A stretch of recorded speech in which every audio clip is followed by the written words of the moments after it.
నమస్తే, this is Shaurya. Welcome to our channel. ఈ రోజు మనతో పాటు మదర్ ఫౌండేషన్ చైర్మన్ బొజ్జ సంధ్యారెడ్డి గారు ఉన్నారు. వారితో మాట్లాడదాం. నమస్తే మ్యామ్. నమస్తే. ఏమైపోయారు మ్యామ్? అసలు నేను 4-5 డేస్ నుంచి కాల్ చేస్తూ ఉన్నాను. రండి, కేసులు ఫైల్ అయినాయి అంటున్నారు, ఒకరేమో షాకోజ్ నోటీసులు అంటూ ఉన్నారు. మీకు అసలు నోటీసులు వచ్చినాయా లేదా, ఏ సెక్షన్స్ కింద ఫైల్ అయింది, మీరు దొరికితే కదా మేము పబ్లిక్ ఆన్సర్ ఇవ్వడానికి. అంటే నాకు ఇది ఒక్కటే పని ఉందా, వేరే పని లేదా? అంటే మీరు రాకపోతే ఉన్నారని అనుకుంటారు ఒకటి ఎవరైనా. చెప్పనా ఓకే, అమ్మా? వీళ్ళు నాకు అన్నదానికి నాకు ఇది భయపడుతున్నారు. ఒక్కటే పని లేదు. నాకు చాలా పనులు ఉంటాయి. నాకు సొసైటీ పరంగా నేను ఒక చైర్మన్ని. చాలా మందికి రెస్పాన్సిబిలిటీస్, ఫ్యామిలీ పరంగా పండుగలు ఉంటాయి, ఇంట్లో ఉంటారు, బయట వాళ్ళు ఉంటారు, పార్టీ పరంగా ఎన్నో నా వ్యక్తిగతంగా చాలా ఉంటాయి. ఇదే పనిని పెట్టుకొని నేను స్టూడియోలు తిరిగాను. మీరు స్టార్టింగ్ లో రమ్మన్నప్పుడు ఒకటే రోజు 4-5 స్టూడియోలు తిరిగాను కాబట్టి ఇక కొంతమంది అంటున్నారు ఇదే పని పెట్టుకుందండి ఈవిడ గారు అని అంటారు. రాకపోతే ఏమంటున్నారు మీరు, ఎందుకంటే భయపడుతున్నారు అంటారు. అంటే ఈ 2-4 ధోరణి ఆ మధ్యలో మీరు ఇలా పిలిచారు కాబట్టి నా హెల్త్ కూడా బాగాలేదు, అయినా కూడా వచ్చాను. సో మీరు ఒక క్లారిటీ ఇవ్వాలి అని అనుకుని వచ్చారు. Definitely గా. భయపడుతున్నాను అనే క్వశ్చన్ అమ్మా, ప్రజాస్వామ్యంలో నేనేం తప్పు చేయలేదు తల్లి. రాజ్యాంగం నాకు ఇచ్చిన హక్కు, ఆవిడ గారికి రాజ్యాంగం ఇచ్చిన హక్కు. ఈ హక్కుల మధ్యలో ఈ పోరాటం అన్నమాట, ఈ గుడ్డల పోరాటం. మేడం, అంటే మీరు ఇప్పుడు చట్టానికి విరుద్ధంగా చట్టంలో ఉన్న చట్టాలకి సంబంధించి వాటికి యాంటీగా ఏమి వర్డ్స్ వాడలేదు అని అంటారు. ఇంకొకటి చెప్పండి తల్లి, అసలు క్రిమినల్ కేసు అంటే ఏంటి మేడం? అసలు వింటారమ్మా? అరే అంటే A1కి అదే ఉంటది, A10కి అదే ఉంటది, ఏముండదు. నెంబర్ 1, నెంబర్ 2, నెంబర్ 3 అని పెడతారు. ఆ చట్టాలలో మార్పులు ఏమి ఉండవు, ఆ సెక్షన్ లో మార్పులు ఏమి ఉండవు. 1 నుంచి 10 వరకు ఉంటాయి. ఎప్పుడైనా 1 పక్కన 0 ఉండాలి, లేదంటే 0 పక్కన 1 అని ఉండాలి. ఉంటేనే దానికి ఒక విలువ. ఎక్కడున్నా నెంబర్ 1 గా ఉంటాను అంటారు మీరు. నెంబర్ 1 గా అంటే అది యాదృచ్ఛికంగా జరిగింది. నేను ఇది వాంటెడ్ గా జరగాలి, ఇట్లా చేయాలి, ఇట్లా ఫేమస్ అవ్వాలని లేదు. క్యాజువల్ గా ఒక యూట్యూబర్ అడిగిన దానికి చెప్పిన తల్లి. అది వైరల్ అయ్యేసరికి నన్ను ఛానల్స్ పిలిస్తే నేను వెళ్ళాను. అది కంటిన్యూగా 1-2 డేస్ వెళ్ళాను. ఇక కొంతమంది పబ్లిసిటీ కోసం అని కొంతమంది అంటే పబ్లిసిటీ చేసుకోవాల్సినంత అవసరం నాకేముంది చెప్పండి సౌమ్య గారు. నేను ఇవాళ కేసులు అన్నారు, మీరు అడుగుతున్నారు, కానీ మాకు ఇప్పటివరకు అయితే ఇంకా నోటీసులు అయితే రాలేదు. నోటీసులు వచ్చిన తర్వాత తను ఏ సెక్షన్స్ పెట్టింది, దేనికోసం పెట్టింది, ఎట్లా అనేది బట్టి దాన్ని బట్టి కూడా నేను కూడా కోర్టు మీద నమ్మకం ఉంది, పోలీస్ డిపార్ట్మెంట్ మీద నమ్మకం ఉంది, at the same time government మీద నమ్మకం ఉంది. ఈ మూడింటికన్నా ఎక్కువ ప్రజాస్వామ్యంలో, ప్రజా కోర్టులో ఇంకా నమ్మకం ఉంది. మీరు మీ ముందు వచ్చేటప్పుడు చాలా మంది నాకు కాల్స్ చేస్తున్నారు, మీరు ముందుకెళ్ళండి అని చెప్పేసి మీరు కూడా మెసేజ్లు చదివారు. చదివితే మీకు ఏమనిపించింది? పాజిటివ్ ఉందా లేదా? మీరు అయితే పాజిటివ్ రెస్పాన్సే వస్తుంది. పబ్లిక్ అందరూ బట్టలు వేసుకోండి పద్ధతిగానే పెడుతున్నారు. మరి ఇప్పుడు కాదు, పబ్లిక్ అందరు చెప్పిన మాట వింటావా? ఒక 90% అనుకోండి, మిగిలిన 10% గురించి మనం ఎప్పుడు పరిలేవ తీసుకోవద్దు. మీరు ఓటింగ్ శాతం కూడా చేసినప్పుడు, ఎలక్షన్స్ పెట్టినప్పుడు ఓటింగ్ ఎంత అవుతుంది? 60, 70, 80, మా అంటే 85, లాస్ట్ 87. ఆ 87 లో అన్ని పార్టీలు పంచుకోవాలి. ఇక్కడ ఈ గుడ్డల విషయానికి వస్తే 95% సంధ్యారెడ్డికి. సంధ్యారెడ్డి అంటే నాకు ఓటింగ్ కాదు, నేను మాట్లాడిన భావము, స్వేచ్ఛ వాళ్ళు ఓన్ చేసుకొని మీ మాట్లాడేసి తను మాట్లాడుతుంది, తను ఓకే అని చెప్పేసి ప్రతి టీవీలో, ప్రతి ఛానల్లో ప్రతి వాళ్ళు కూడా ఏకీభవిస్తున్నారు. 5% మనం బేస్ చేసుకుంటే అది పట్టించుకోవాల్సిన అవసరం లేదు, ఎందుకంటే వాళ్ళ స్వేచ్ఛ అది. ఆ 5% కూడా రాజ్యాంగం వాళ్ళకు రైట్ ఇచ్చింది. ఈ 95% మట్టుకు నేను ఒకటి అడుగుతున్నానమ్మా, ప్రజాస్వామ్యంలో ఎలక్షన్స్ పెట్టినప్పుడు ఈ ఎమ్మెల్యే గెలవడా అని చెప్పేసి ఓటింగ్ ఎందుకు పోతారు మీరు? ఊర్లకు ఓటింగ్ ఇప్పుడు సర్వే ఎందుకు చేపిస్తారు? అవును, మంచి చేసిన వ్యక్తిని ఎన్నుకుంటారు కాబట్టి వాళ్ళకి మంచి చేస్తుండా, ఆయన గెలుస్తాడా, ఆయన ఓడిపోతాడా ఏందా అనేది పోలింగ్ పెట్టి సర్వేలు చేయించుకుంటారు. ఈ విషయాన్ని ప్రజలు ఓటింగ్ చేస్తున్నారు.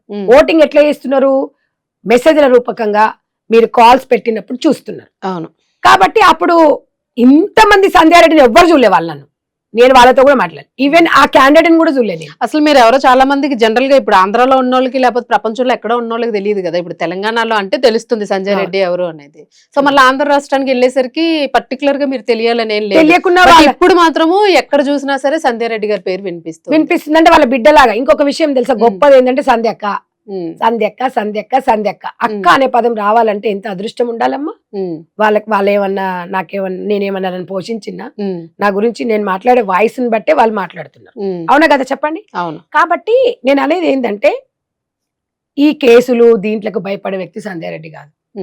ప్రజా గొంతును నేను ఒక గొంతుకినై ముందుకెళ్తున్నా నేను 100% తన సెక్షన్స్ బట్టి యాక్షన్ బట్టి రియాక్షన్ మేము కూడా తీసుకుంటాం.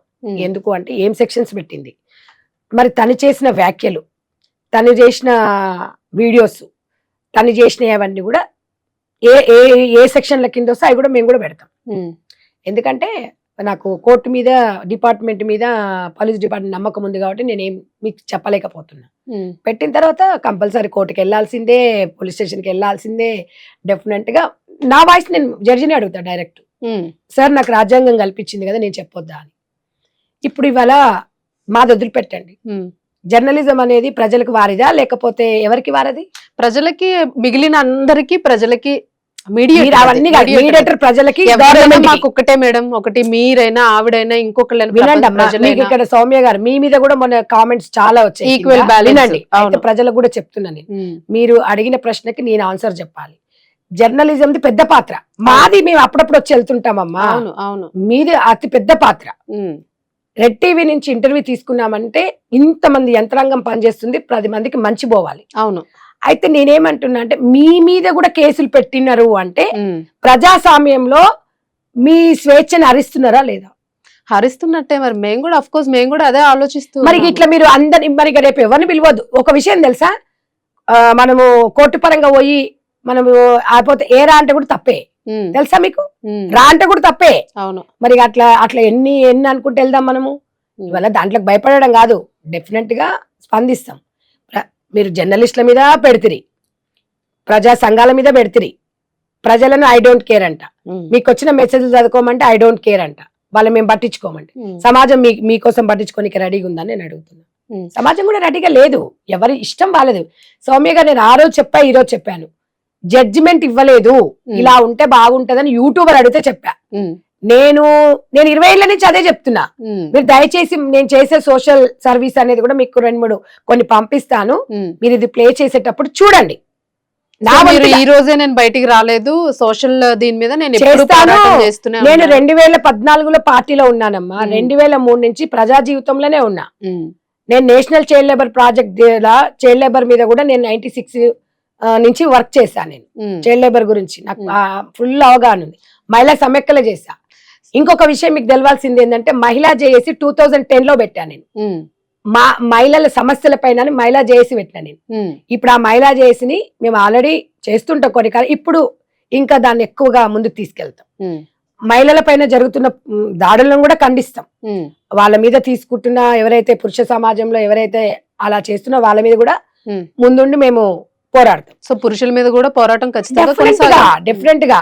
సమస్య ఈ గుడ్డలది ఒకటే కాదు, అవును, చాలా సమస్యలు ఉన్నాయి, 100 సమస్యలు ఉన్నాయి. సమస్యలు చాలా, దీనికన్నా మించిన సమస్యలు. ఈ గుడ్డలేంది, గుడ్డల గురించి సగం గుడ్డల గురించి పెట్టుకోవడం అస్సేం వేస్తుంది. అవును. 6 రోజుల తర్వాత మళ్ళీ వచ్చా నేను, మీ బాధ పడలేక వచ్చిన. ఎందుకు అంటే భయం భయం భయం. దేనికి భయం? నేను ఏదన్నా తప్పు చేస్తే భయం అంటే ఆ రోజు మాట్లాడినప్పుడు మీరు అన్నారు కదా, కేసు గురించి వచ్చినప్పుడు ఒకవేళ ఆవిడ ఇట్లా చేస్తున్నారు అంటే మీరు కూడా ఫైట్ చేయడానికి రెడీగానే ఉన్నారు. ఏమంటే ప్రజాస్వామ్యంలో ఇప్పుడు లాయర్లు కూడా దగ్గర డబ్బులు తీసుకోరు, వాళ్ళే చెప్తున్నారు, సిస్టర్ మీ వృత్తి మీరు, మా వృత్తి మేము మీకు హెల్ప్ చేస్తాం.